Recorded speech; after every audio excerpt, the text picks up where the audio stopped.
Саламатсыздар ма, құрметті оқушылар? Бүгінгі сабағымыздың тақырыбы рационал теңсіздіктер. Оқу мақсаты рационал теңсіздіктерді шешу. Бүгінгі сабақта біз рационал, яғни бөлшек рационал теңсіздіктерді интервалдар әдісімен шешуді қарастырайық. Осы әдіске байланысты есептер шығарайық. Бірінші мысалды қарайық. Х куб қосылған 4х квадрат азайтылған х азайтылған 4 бөлінген х квадрат азайтылған 3х азайтылған 4 артық 0-ден. Бұл теңсіздікті шешу үшін алымы мен бөлімін стандарт түрге келтіру керек. Х куб қосылған 4х квадрат азайтылған х азайтылған 4, х квадрат азайтылған 3х азайтылған 4 артық 0-ден. Енді біз көбейткіштерге жіктейміз алымы мен бөлімін. Алымын жіктеу үшін біз топтау әдісін қолданамыз. Топтадық біз х куб пен 4х квадратты топтадық және минус х пен минус 4-ті. Топтау х квадратты ортақ көбейткіш жақшаның сыртына шығардық. Одан кейін көбейткіштерге жіктедік. Алымын қараймыз х қосылған 4 пен х квадрат азайтылған 1-дің көбейтіндісі. Ал бөлімі бізде көбейткіштерге жіктеледі. Бөлімінің бізде үшмүшенің түбірлері минус 1-ге 4. Яғни біз көбейткіштерге квадрат үшмүшені көбейткіштерге жіктеуді білеміз. Енді теңсіздікті біз көбейткіштерге алымында бөлімді жіктеп алғаннан кейін нөлдерін анықтаймыз. Нөлдері бізде минус 4, минус 1, 1 және 4. Байқағанымыздай минус 1 бізде 2 рет кездеседі.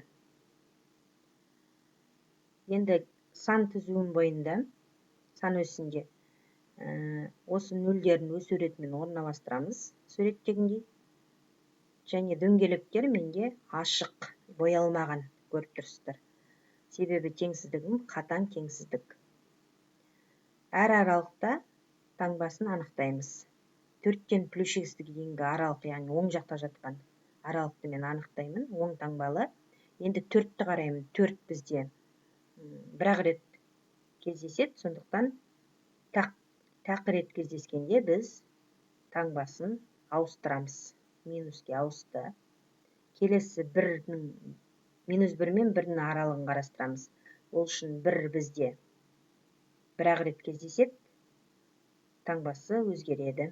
Келесі минус 1-ді қараймыз. Минус 1 бізде 2 рет кездеседі. Жұп рет кездесіп тұр, таңбасы сақталады. Сақталды. Плюс болып еді, бізде қайтадан оң таңбалы болып плюс қойдым. Минус 4-ті қараймыз. Минус 4 бізде 1 рет кездеседі, таңбасы бізде өзгереді. Бізге қажет аралықты жауабы ретінде аламыз. Қажет бізге оң аралықтар, себебі теңсіздігім артық 0-ден деп тұр. Яғни оң аралықтар бізде минус 4-тен минус 1-ге дейінгі аралық, минус 1-ден 1-ге дейінгі аралық және 4-тен плюс х-ге дейінгі аралық. Осы аралықтардың бірігуін біз жауабы ретінде аламыз. Келесі теңсіздікті қарастырайық. Бөлшек рационал теңсіздік. Х минус 2-нің х қосу 2-ге қатынасы артық нетен 2х азайтылған 3, 3-тің 4х азайтылған 1-ге қатынасына. Теңсіздікті шешу үшін ықшамдауымыз керек. Ол үшін біз оң жақта жатқан теңсіздікті сол жаққа көшіреміз. Көріп өтқандай. Одан кейін біз ортақ бөлімге келтіреміз, ықшамдаймыз, яғни ең соңында біз ықшамдағанда 2х квадрат азайтылған 10х қосылған 8-дің х қосылған 2 мен 4х азайтылған 1-дің көбейтіндісіне қатынасы артық нетен 0-ден деп шықты.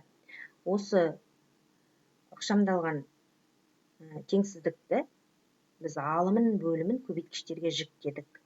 Көбейткіштерге жіктегенде бізде көріп отқандай 2 көбейтілген х минус 4-ге, көбейтілген х минус 1-ге, бөлінген х қосылған 2 мен 4х азайтылған 1-дің көбейтіндісіне артық нетен 0-ден деген теңсіздік шығып отыр.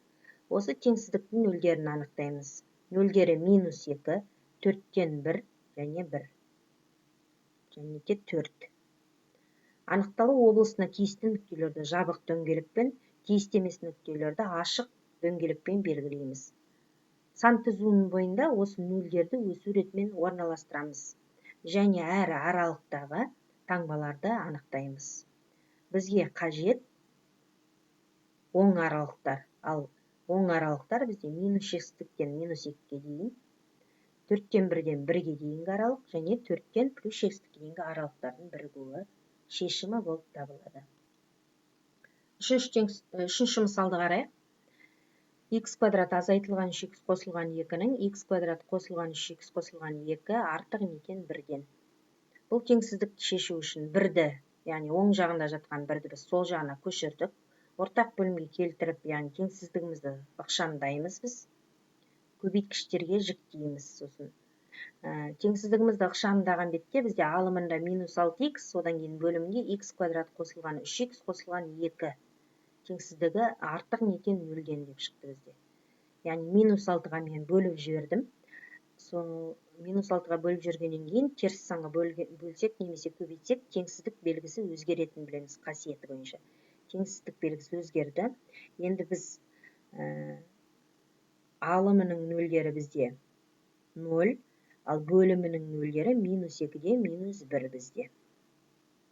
Бөлүмү квадрат үшмеше ғой, квадрат үшмешени мына жерде көбөйткичтерге жиктеп жүрүүгө да болот. Және де осы нөлдерин сан түзүүнүн боюнда өсүү иретинен орналаштырабыз. Дөңгелекти бояйбыз. Дөңгелек бул жерде бизде -2 менен -1 боялмайды. Ашык аралык болот. Себеби бизде ол аныкталуу облусуна бул нүктелер кирмей тур. Енді әр аралықта теңсіздіктің таңбасын анықтасақ, біз аламыз шешім ретінде теріс аралықты. Ал теріс аралық ол бізде -6-тен -2-ге дейінгі аралық және -1-ден 0-ге дейінгі аралық, 0-ді қоса алғанда. Осы екі аралықтың бірігуі. Сабағымыз аяқталды. Сау болыңыздар.